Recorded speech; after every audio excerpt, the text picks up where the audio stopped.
Hi, I'm Debbie and welcome to my organic garden.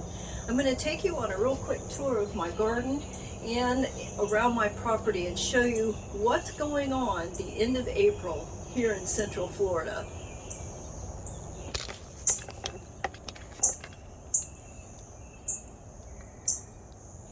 He visits us quite often.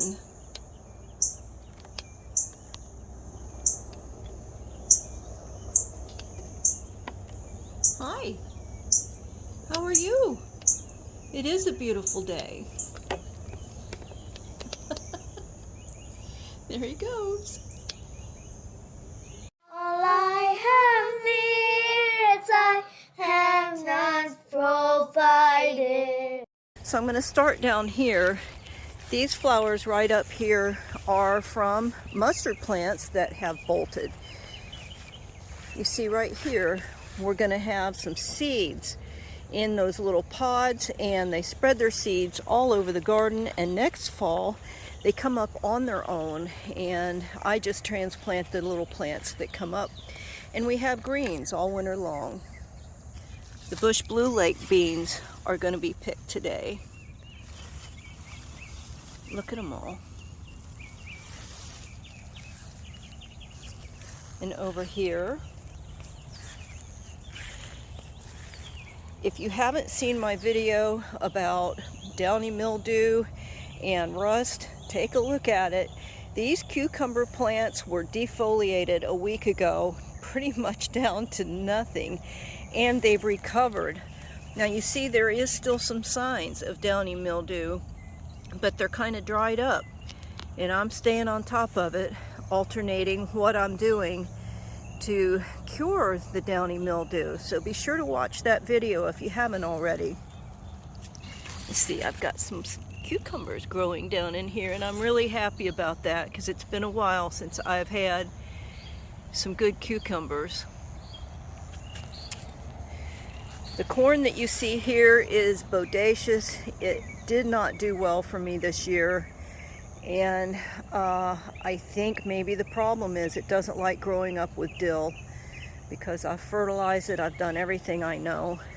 There's some volunteer Everglades tomatoes mixed in too. Now they usually don't hurt or harm any kind of vegetable that I grow with it, but next year, see how little these corn stalks are? Next year I will not have any competition for them. So it looks like this year I'm not going to get any bodacious corn, and I'm glad that I have some more seed that I can use next year. This is Henderson butter beans. They are just now blooming.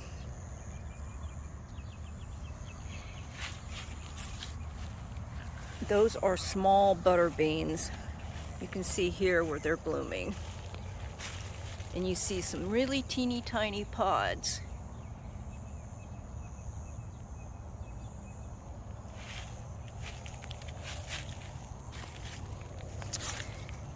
These are the tiger eye beans. You can see from the condition of the plants, they are now getting quite mature, and they do have still green pods. I leave them on the plant for another 4 weeks or so, and then I just pick them dry. Some more volunteer Everglades tomatoes. See, they are pretty small, but if you pick enough of them, they make a great sauce. So let me bring you back down to the center of my garden. Here we are, back to the center path of my garden. On the right here, you see the mustard plants that haven't bolted yet. I'm not sure why they haven't. And some volunteer tomato plants that came up on their own. Those are Campara. Right next to it is another mustard plant that has bolted, still has some flowers. And that's Suriname cherry in the background. And we had a pretty dry spring, so I have not been eating very many of the cherries because they're kind of dry this year and not very tasty.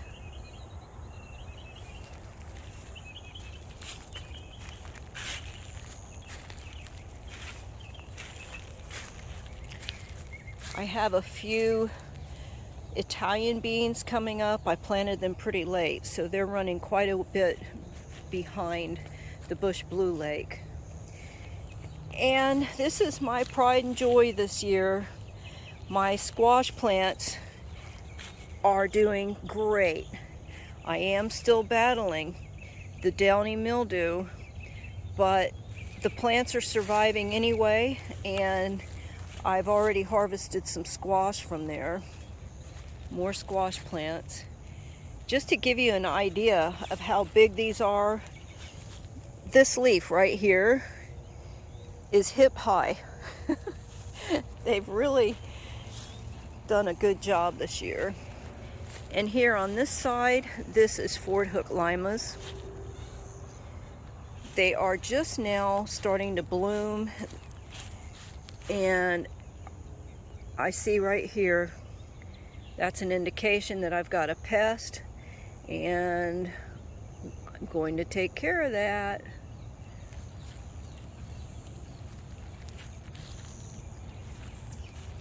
Back to this side. These are Seminole pumpkins.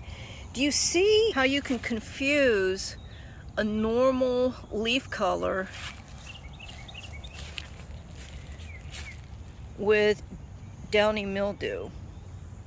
So if you can scrape some of it off, that's powdery mildew. I'm not sure which it is. At any rate, they respond to the same treatment.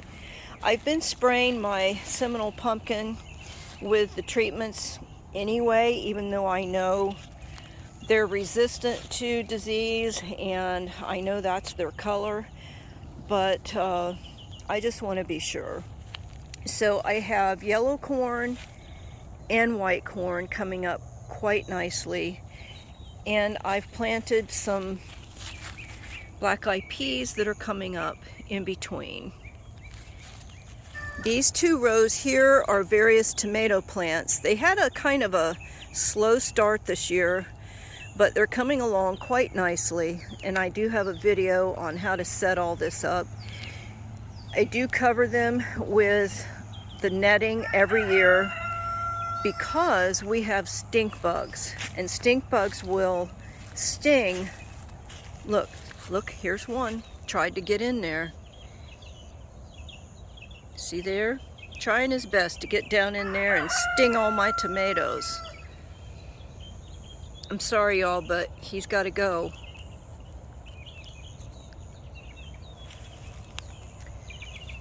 And I usually wear gloves to do that, but I didn't have them today. So I'm going to do a video real soon about how to trim back your tomatoes.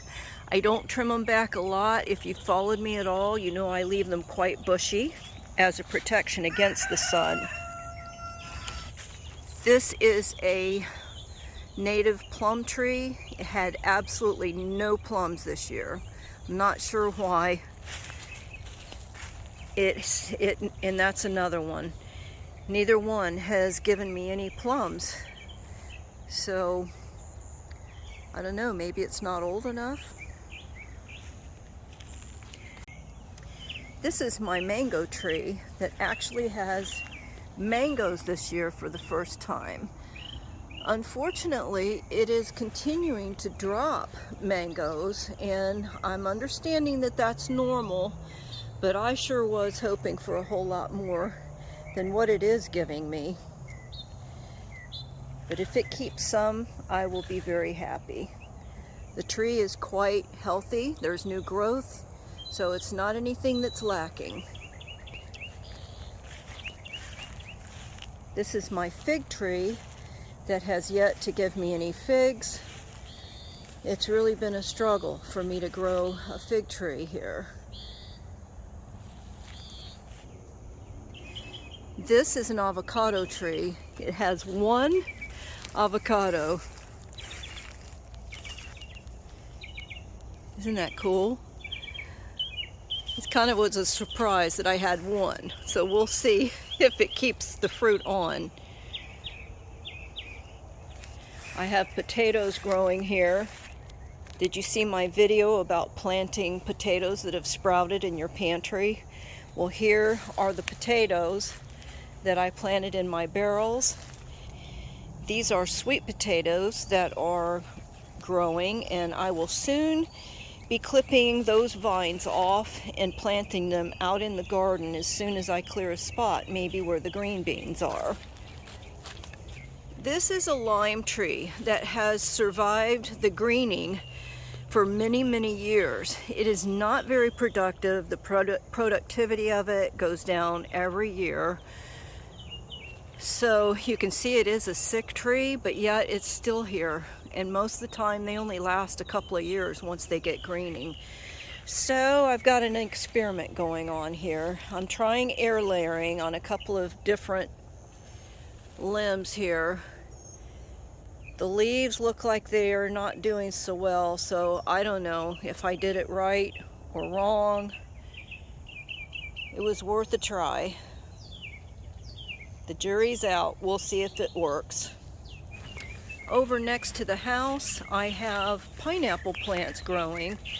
As these die off, I will not be replacing them because I really think this giant oak tree here is taking all the nutrients out of the soil.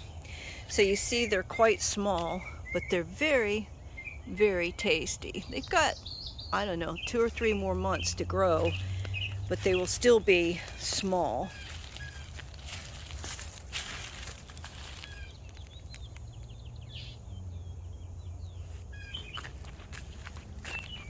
More pineapple, some black beans that are not doing well, but it doesn't surprise me because, again, we're underneath the canopy of a very large oak tree, and what I was doing was I was trying to grow beans or some kind of legume to help build this soil up, but I don't know if I'm going to use this bed anymore or not, or I'm going to try to continue that experiment.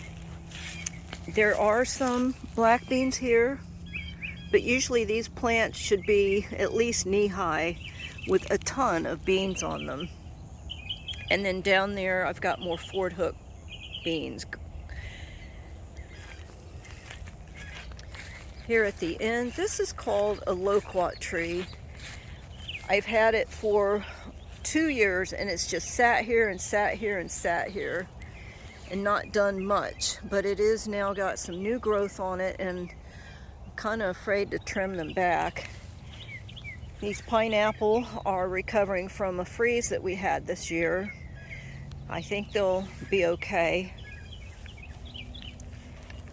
And this is an elderberry tree, just starting to bloom. Can you see it up there? Let me see if I can get that focused in. I haven't figured out how to harvest the elderberries from it though, because they don't all become ripe at the same time. And then finally, another loquat tree. Now loquats are they call them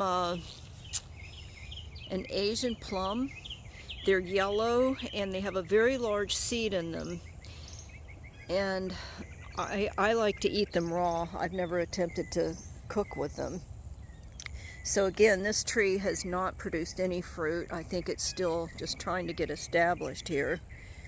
And more pineapple. So that's it on the Schreffler Gardens. Join me as I garden through the seasons.